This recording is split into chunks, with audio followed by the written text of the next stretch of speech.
Почитувани, добро вечер. Ја следите новата сезона на емисијата Став.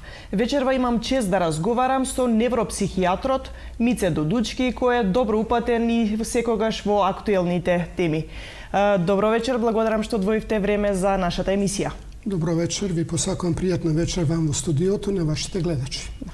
Иако политиката не е ваша професија, навистина добро сте упатени и секогаш со задоволство прифаќате да коментирате и во оваа област. Да, се сметам како пред се како граѓанин и како невропсихијатар кој има и некоја социјална функција, бидејќи во таква ситуација сме поставени како лица, професионалци кои некои работи треба да ги критикуваме, да даме предлози како тие негативности да се надминат и сметам дека секој еден во мојата струка и професија би требало да биде и на некој начин повеќе или помалку социјално ангажиран. Токму така.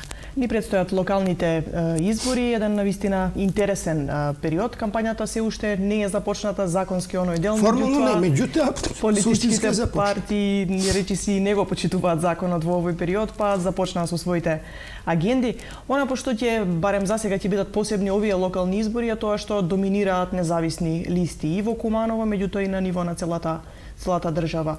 Очекувано ли беше ова во овој период и колку всушност се независни овие листи?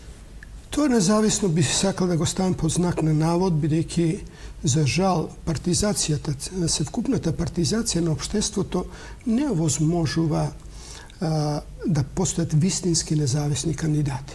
И длабоко сум свестен дека во оваа земја да дојде и Нобеловец за кандидат во колку нема поддршка од некоја партиска идеолошка матрица или некоја асоцијација, тешко дека ќе може да постигне некаков видлив резултат, затоа што општеството за жал не е партизирано. Но од друга страна, овој диверзитет во политиката и храбрите одлуки на поединци да застанат формално, а некои суштински како независни кандидати охрабрува затоа што тоа е иднината на некое демократско општество. Таа разноврсност, тој диверзитет, тоа разногласие во позитивна смисла ќе даде некои позитивни померања, поместувања во сферата на демократијата на секое општество, па и на ова наша. До сега граѓаните вообичаено поддршка даваат на поголемите политички партии. Зошто трета партија или еве независна листа не постигна до сега одреден успех? Па, реков од проста причина затоа што општеството во задните 30 години од осамостојувањето е на некој начин поларизирано. А тоа пред се го правеа партиите со разноразните поделби, по идеолошки, верски, сексуални, политички, било какви определби. Знаете, поделби на предавници, на патриоти, поделба на ваксери, антиваксери, поделба на оние кои поддржуваат ЛГБТ заедници и оние кои се ортодоксни, ксенофоби. Значи, за жал, во сите пори на општеството доживуваме поделби. Па и во политичката сфера, што е крајно негативно во интерес на демократијата, бидејќи ако сакаме вистинска демократија по некои прашања кои се од заеднички општествен интерес, не треба да има дисонантни тонови, не треба да има конфликти, не треба да има несогласувања по било која основа, пред се по идеолошка основа. Ова на некој начин охрабрува, независно од тоа колку некои од кандидати се вистински независни кандидати, тие може би се декларираат како независни кандидати, но зад нив најчесто стојат партии, граѓански здруженија, но еве и во нашиот град имаме навистински независен кандидат за кого не стои партијата, стојат одреден број граѓани, структури од граѓани, тоа е охрабрувачко и тоа е добро за демократијата, пред се за натрепартиската демократија на структурите на власта кои се во Куманово. Да, нешто подоцна ќе се насочиме на Куманово. Ја споменавте демократијата. Дали една изборна единица и отворени листи би ја вратиле токму демократијата? Знаеме дека во минатото имаше неколку неуспешни обиди, меѓутоа, повторно и пред овие избори се зборуваше за измени на изборниот законник. Јас сум поборник Македонија да биде една изборна единица, бидејќи сме помалку еден солитер во Кина, да постојат отворени листи, граѓаните да гласат за личности кои, ако не ги оправдаат нивните очекувања за кои го дале гласот, да имаат можност преку демократски процеси да направат некој вид на импичмент, некој врста на опозив, што велат хрватите, за да тие личности кои ги гласале не ги исполнуваат нивните очекувања, реални очекувања за кои тие го дале гласот, пресе во склад со нивните ветувања. Од друга страна, мнозинскиот модел, бидејќи сме мала земја, мнозинскиот модел треба да биде еден од основните принципи во демократијата. Ако сте го дале глас, вашиот глас, ако сте го дале во Куманово, тој ќе важи во Дебар, и во Делчево, и во Гевгелија, значи сме дале глас за личност која треба да не представува во парламентот. И на локалните избори сме дале глас за личност, дали е тоа градоначалник, заменик на градоначалник или советничка листа, сме дале глас за личност по име и презиме кој со своето знаење, умење, стручност, одговорно работење треба да ги оправда нашите очекувања и да го оправда гласот кој сме му го дале. Не треба да забораваме дека ние граѓаните всушност сме работодавачи и на председателот, и на премиерот, и на пратениците во парламентот, па и на оние во локалните структури. Градското собрание, советот и другите структури. Како што веќе напоменавте, влијанието на политиката, политичките партии е навистина огромно. Доколку направиме една кратка анализа, што се случува со еден поединец за да биде толку пристрасен кон одредена партија, доколку и е свесен дека со него се манипулира, дека нешто не е во интерес на општеството, личен негов интерес, туку интерес на одредени поединци. Дури имаме и состојби во кои што семејства, блиски, не разговараат поради политичка поделеност. Да, апсолутно. Тоа е пред се во нашиот менталитет, во нашиот архетип. Ние имаме потреба затоа што немаме доволно развиена свест, пред се социјална свест. Оти човекот е homo politicus, помеѓу другото, homo economicus, меѓутоа не сме на тој ниво на развиена свест, за да можеме строго индивидуално да размислуваме, строго индивидуално да ги правиме нашите избори, нашите определби, а влијанието на одредени структури, политички партии, на медиумите, на социјалните мрежи е за жал огромно и негативно. И тоа е фактички она што го во психолошко-психијатриската наука го дефинираме како менталитет на стадото.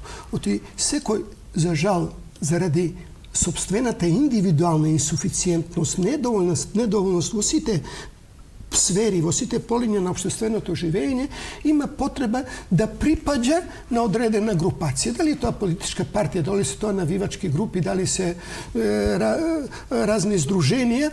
И заправо во сето тоа се топи индивидуалноста и креативноста на поединецот, и тој сакал и не сакал мора да припаѓа на одредена структура, без оглед дали тој интимно во себе се спротивстава на таквите идеологии, на таквите размислувања и на таквите политички активности.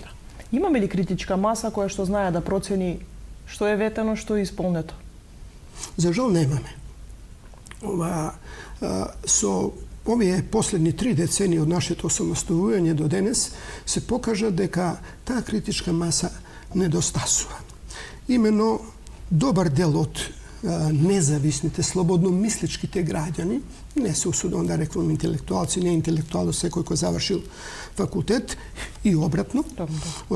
Значи, не достига таа критична маса на индивидуална, свесна определеност за подобрување на нештата. Ние 30 години тапкавемо место со разноразни поделби, со разноразни влијанија, со дихотомија во општеството и по национална основа, по верска основа, по психосексуална определба, по политичка идеолошка определба и заправо таквата поделба е една рак рана на секое општество.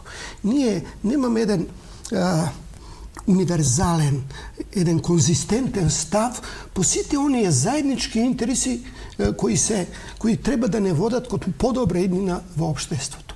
И се уште се расправаме, закопани во разноразни идеологии, се уште се расправаме со некои прашања од крајот на 19. век или почеток на 20. век. Да се изјаснуваме дали е Гоце Делчев македонец. Глупост невидена.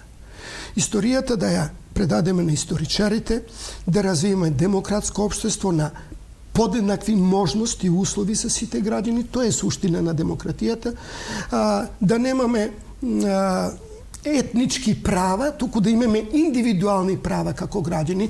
Тоа е суштината на едно граѓанско општество и да имаме сите подеднакви можности во општество. Јас немам ништо против, дали председател и премиер ќе биде албанец, србин, турчин, ром, во колку тој има квалитети, вредности, способности. Тоа за мене не представува никаков проблем, а верувам и за повеќе граѓани. Која е логиката? Во Лондон градоначалник е индиец. Во Америка беше црнец председател на државата. И веќе со таквите идеолошки и погрешни матрици треба да раскрстиме. Да создаваме граѓанско општество во кое граѓанинот како индивидуа ќе ги оствара сите права, ама и сите обврски во тоа општество. Ние направивме подел равноправна присутност на разни националности во разни структури. Еднаква застапка. Немам ништо против тоа. Меѓутоа, не на начин по бројка да ги ставате ова националност, ова во овие структури, во овие институции, туку према вредности и квалитети. И тоа може многу едноставно да се реши. Ние, например, имаме администрација која е прекубројна, која е паразитска, околу 137.000, ако не ме лажат некои податоци, меѓутоа таа е бројка отприлика толку. И сега се поставува прашање, кој тоа е реален сектор, која таа економија ќе го издржи ова оптоварување и во финансиска и во економска смисла, а јасно ни е дека таа администрација е тромава, дека е мастодонска, дека е неефикасна. Решението како е? Ќе направиме опис на работното место. Квалификација која е потребна за тоа реално работно место. И тие луѓе кои имаат квалификација, независно, реков, од нивната етничка и било каква друга припадност, ќе бидат на тие адекватни места. Во разговор со некои мои пријатели постојат прашања, а добро, вели Дудучке, што ќе правиме со оние, тие на улица ли ќе ги збркаме? Реков, тоа е многу едноставно прашање. Ќе бидат таму каде што биле пред да ги запослуваат партиите. Жалосно е партијата да биде агенција за вработување. Жалосно е градоначелник на било која општина, дали е поголема, помала, да биде тој кој ќе одлучува кој ќе биде директор на медицинскиот центар, кој ќе биде директор на ова основно или средно училиште. Па зарем не постои можност самите вработени во таа институција со јавен конкурс да изберат најквалитетен, најспособен кој ќе води таа институција. Просто и едноставно. Или треба да имаме послушници кои ќе каже така рекол градоначалникот, така рекол премиерот, така рекол министрот и вие мора тоа да го почитувате затоа што сте дале умот, свеста сте ја дале под кирија. И затоа веројатно што сте некомпетентен или инсуфициентен да одговорите на должностите, обврските и предизвиците кои го изискуваат тоа работно место и таа позиција во општеството. Периодот кој што следи ќе се наслушаме и реални и нереални ветувања. Дали самите политичари веруваат во се она што ќе го кажат, се што ќе ветат? Има една максима, па и диагноза во психијатријата која нарекуваме псевдологија фантастика. Тоа во превод би значило некој зборува, ветува, меѓутоа ни самиот не верува во тоа што го зборува, ама самата пропагандна машинерија, самиот сетинг, самата ситуација ги наведува оние добар дел од нашата популација кои се склони да бидат манипулирани да веруваат во тоа. Тоа е заправо псевдологија фантастика. Ако ветувате брди и долини, јас прашам, од што? Ветувате ќе има поголеми плати. Од што? Кој е реалниот сектор? Кој ствара доход? Кои економски субјекти работат и донесуваат профит, односно го зголемуваат GDP во општеството? И тогаш, ако ставиме прст на чело и размислуваме логично, чекајте, ова е прво нереално. И јас би го прашал, ама ние ветуваме просечната плата ќе биде толку. Кажете ми од кои извори? Со кои економски параметри? Со каков економски раст? Оти, лесно е оние што се голема гласачка машинерија од административците. Знаете, вие ако ги имате само административците, имате 137.000 пута 2 до 3 помножете со тоа мајка, татко, брат, сестра кои ќе гласа затоа што ти воопшто не требате да имате никаква програма. Вие имате една огромна гласачка машинерија која на спротивната страна да дојде генијалец, нема да гласат за него. Тоа е заправо она рак рана на нашата демократија и тоа е она што е главна пречка во појава на една нова, трета, четврта, пета или како сакате опција наречете, а јас велам трета опција бидејќи општеството не е поларизирано. Од една страна СДСМ со социјалдемократска провиниенција, либерално-демократи, социјалисти, социјалистите помина во десница и сето тоа е еден галиматијас, еден каламбур што велат србите, ова е направено каде што не знаете кој со каква, во која идеолошка матрица припаѓа. Замислите вие во 21 век да имате партија која се нарекува Натрешна македонска револуционерна организација, односно Натрешна македоно-одринска револуционерна организација. А 21 век. Дали сте ројалисти, демократи, либерали, социјалисти, комунисти? Тоа е идеолошка определба. Ова е некоја матрица која на некои емоции на граѓаните и ловат во матно. Значи, треба да има јасна политичка профилација на сите оние структури кои се борат за власта, дали на локално ниво или на државно ниво. Да.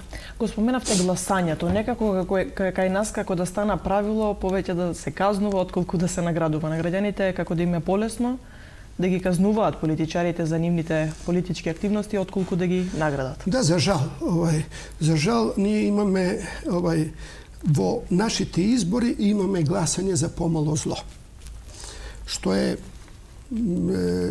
е недопустиво во една демократија.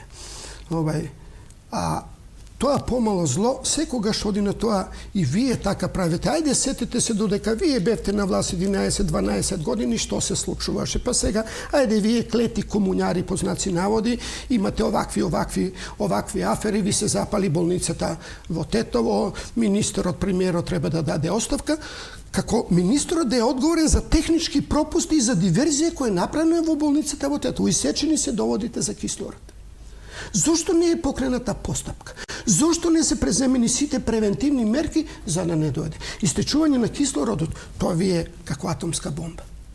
И затоа имаме такви жртви. Затоа што во сите тие институции имаме постојано партиски полтрони. Не по стручност, не по знаење, не по умење, туку по некоја послушност. Треба да одговара лицето за техничко одржување на самата ковид болница, треба да одговара директорот на таа установа, а последно е министерот или премиерот. Мора да постои индивидуална одговорност, мора да постои спремност да ги прифатиме сите оние консеквенции правни кои ќе следат во колку нешто, да извинете на изразот, запрелјаме или во колку нешто не правиме онака како захтева изискува добрата теорија, добрата пракса и едно сврсисходно и професионално ангажирање на тие лица кои се поставени на такви функции. Се повеќе лекари и здравствени работници се приклучуваат во политичките води. На што се должи сето ова и колку е според вас професионално, морално од друга страна некој што со години не бил надвор од салите, бил надвор од салите, повторно по извесен период да се врати? Па не сум поборник за тоа лекарите да седат во пратенички клупи или во советнички клупи. Меѓутоа, јасно е дека нивото на образование, на знаење, на способности, на едукација со години опаѓа. Ако во секое село направите универзитет по знак на наводи, ако имате до дипломирање уште 5000 евра, дали тогаш ќе имаме адекватни, стручни, професионални лица со солидно стекнато знаење? Реформи во образованието се потребни. Меѓутоа, јас велам, вратете го југословенскиот систем на образование и ќе имате солидни професионалци во сите области. И одговорно тврдам дека по тие селски универзитети со стекнати дипломи и титули на магистри на науки не можат со знаење, стручност да се фатат во костец со оние кои беа во средни училишта, дали е тоа економско, техничко, трговско и така. Ако сакате едно општество да го уништите, уништите им го образованието. Со разноразни експериментални модели, Кембридж методи, тоа не е применливо во нашата средина. Ние имавме прекрасен образовен систем и јас како лекар се плашам како нас како граѓани, идните пензионери и вас како граѓани, кој и на кој начин ќе не лекува. Ако отворите медицински факултет во Штип и во Тетово, каде има асистенти, каде има институти, каде има доценти, воредни редовни професори? Дали треба онлайн да спроведуваме настава или како што бившиот министар за здравство велеше, имаме тренажери и преку компјутери ќе учиме хирургија. Невидена будалаштина. Тоа е од една страна. Од друга страна, ако сакате пак уште повеќе да го уништите општеството, србите велат уништите им узоре. Лицата за идентификација во позитивна смисла.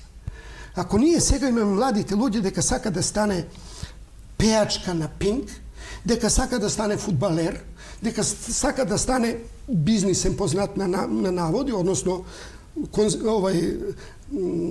велат контраверзни бизнисмен, а тоа е се на граница на криминалот, кои тоа вредности на тие млади луѓе ќе им ги сервираме и да кажеме учи, стекни знаење, умење. Затоа што општествената клима не одговара, за жал, се повеќе млади луѓе, школувани, едуцирани, ќе одат во западните земји, вклучувајќи го и моето дете. На почетокот се бунев, сега кога видам дека во една европска земја живее добро, работи добро, не само од економски аспект, туку од општиот социјален аспект, од онаа чувство на безперспективност. Ако пред 30 на 40 години имавме гастарбајтери кои одеа трбухом за крухом, во западните земји сега, за жал, млади школувани луѓе ја напуштаат земјата. И ние ќе станеме нација на стари луѓе, на пензионери, кои ќе нема тоа што да добиваат пензија, затоа што сега веќе порано беше 3 работници за еден пензионер работат и стварат го полнат пензијскиот фонд. Сега ќе биде обратно. Тогаш се доведува прашање функционирање на општеството. И тоа треба да е предмет на размислување и на сегашната и на идните влади кои доаѓаат. Да водиме сметка каква ни е демографската политика. Какви можности, какви шанси даваме на младите луѓе да работат и од својата работа, од своето знаење, од својата стручност пристојно да живеат во оваа земја. Сега, тоа е една од главните кочници зошто во ова општество немаме една, би рекол, либерална демократија, зошто немаме едно политичко разногласие, зошто немаме трета или четврта опција, за да на некој начин, по знак на навод, ги казниме едната или другата опција кои се сменува во различити временски интервали. Уште нешто што одзема внимание периодов е комуникацијата на социјалните мрежи. Академски граѓани, луѓе на функции, образовани луѓе на високи функции, навистина се впуштаат во недолични дискусии со недоличен речник. Каква е сликата? Што пренесуваме на помладите? Сликата, да се изразам малку натуралистички, е навистина грозна. Замислите со каков вокабулар се тие личности кои треба да представуваат идоли, кои треба да представуваат идентификациони фигури на помладите луѓе. И оваа какофонија, такви лоши размислувања, лоши гласови, лоши мисли, лоши реченици, на некој начин го трујат општеството во целина. А поготово младите луѓе кои се уште немаат изграден критички ум, тоа да го прифатат. И сега имаме социјалните мрежи се еден моќен медиум, остало, и јас велам дека постојат три типа будали. Поготово на социјалните мрежи. Еден ќе пишува будалаштини, друг ќе ги чита, третиот ќе верува во нив. И тие три категории се многу застапени во нашето општество. Порано, кога ние бевме на ваши години, сето она што го прочитавме во новини, на телевизија, тоа беше закон дека е така. Ми имавме агенции, новински агенции, имавме сериозни телевизиски куќи, а сега се информираат од разноразни портали. Што е портал? Некој кој добил некаква концесија или без концесија пишува што ќе му падне на памет, а најчесто платенички. Таа какофонија во општеството и пред се во социјалните мрежи создава една несигурност, нејасна isprofiliranost, определеност на тие млади луѓе. И тие млади луѓе, па за жал и постарите се, често жртви на разноразни манипулации. А тоа манипулативно однесување секогаш е свесно и намерно. Дали преку сублиминарна сугестија, дали преку влијание на одредени популарни личности кои се користат за разни политички цели, што сметам дека е недопустиво. На кој тоа политички митинг или остро треба да гостуваат пејачи? Од друга страна, споменавте зошто голем број лекари се вклучени на советнички листи, па дури кандидати за градоначалници. Јас сметам дека со исклучок на министер или заменик министер, на лекарите местото им е во ординација и со пациентите. Ми се чини дека тие како професионалци добар дел се промашени, па некој излез, некој решение го бараат во некаква фиктивна позиција или фиктивна политичка моќ. Не сметам тоа, сум се школувал во западните земји, сум живеел во Франција, Италија, Канада, таму се школував, такво нешто не сум видел.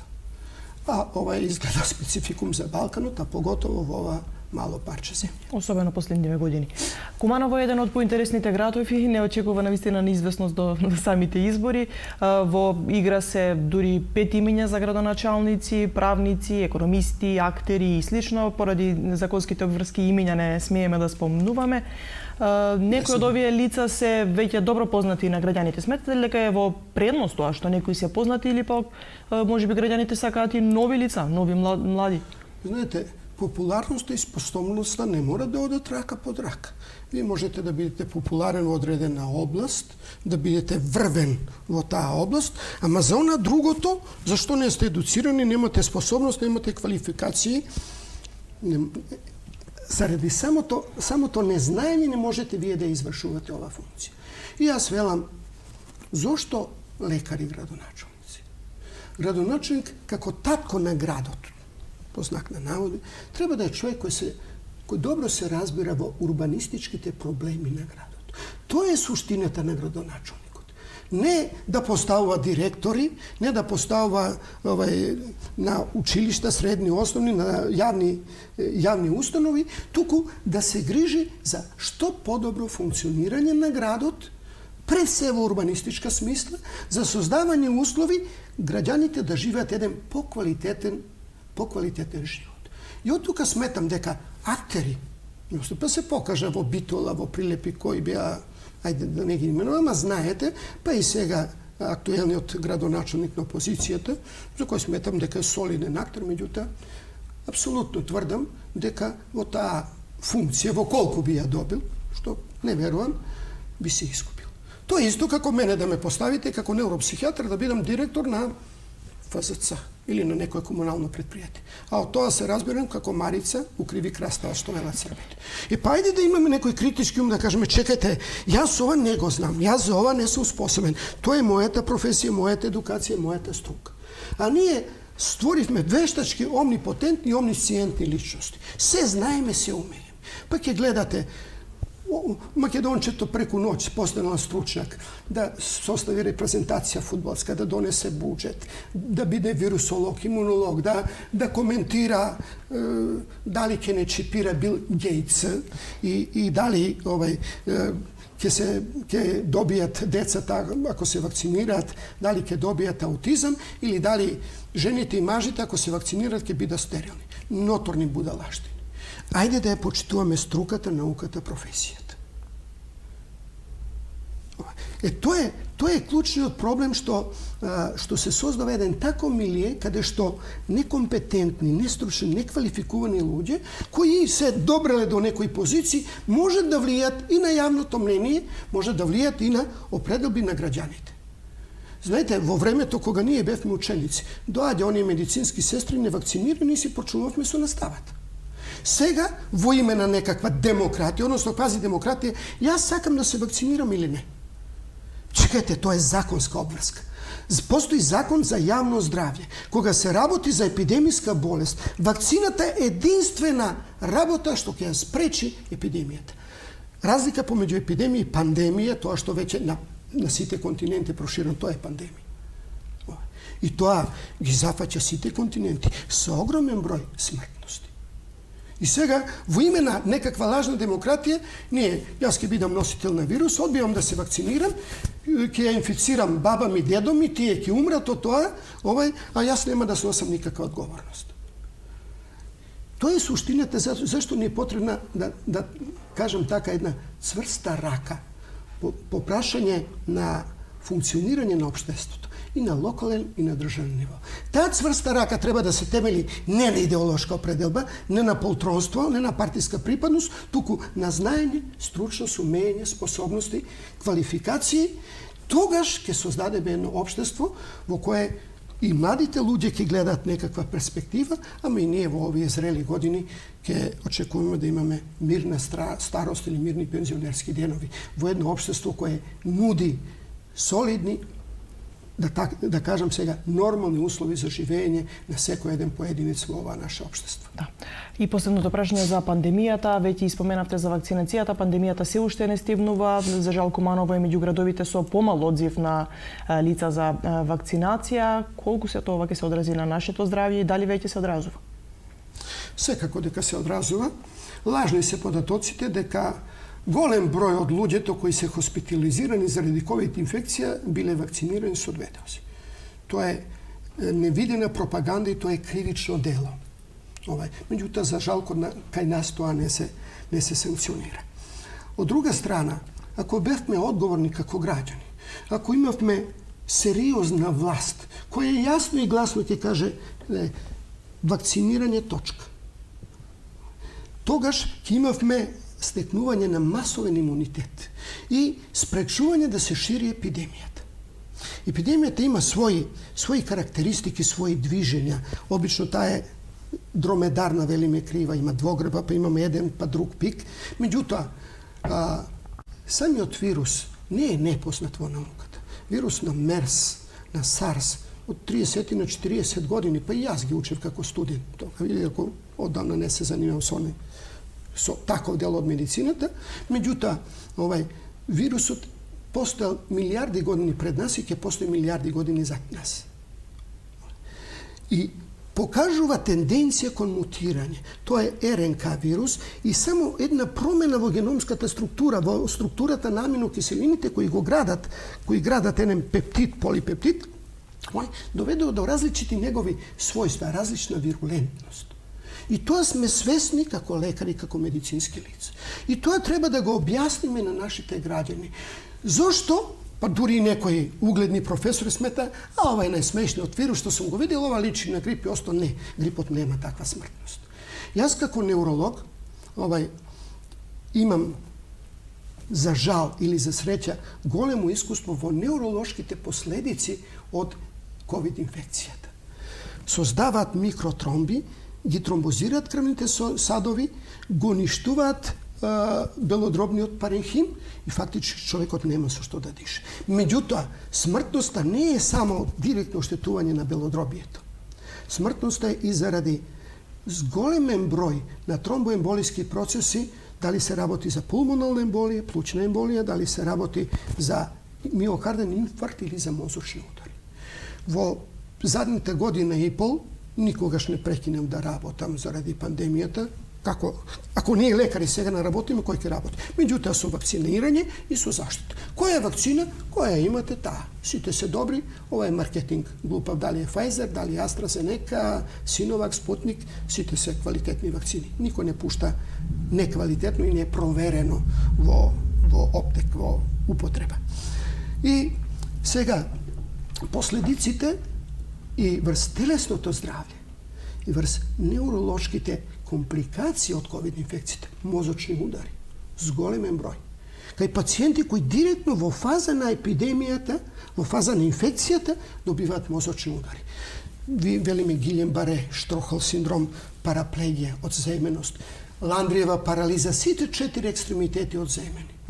И тоа е еден мој пријател кој е сега директор на Иван Барбов, кој е директор на невролошката клиника, разговараме, вели, Дудучки, дали ти среќаваш такви стари? Викам, да, Ване, и како. Не секојдневно, ама доста често. И вели, ајде прв пат кога ќе се видиме ти овие онлайн предавања, така не ги преферирам. Прв пат кога ќе се видиме, ќе ги презентираме тие наши искуства, сознание, за да идните генерации нешто научат од нашето практични сознание. Од друга страна, психолошките последици ќе бидат огромни. Прво, јас тоа во некои емисии од вашите колеги на Телман 24 вести, не знам веќе каде гостува, го нареков пандемија, ковид психоза. Секако не треба да потпаднеме да не зафати таа психоза, меѓутоа треба сите превентивни мерки кои здравствените власти ги пропишуваат да ги спроведуваме доследно, промптно, сигурно. Во интерес на нашето здравје и во интерес на колективното здравје.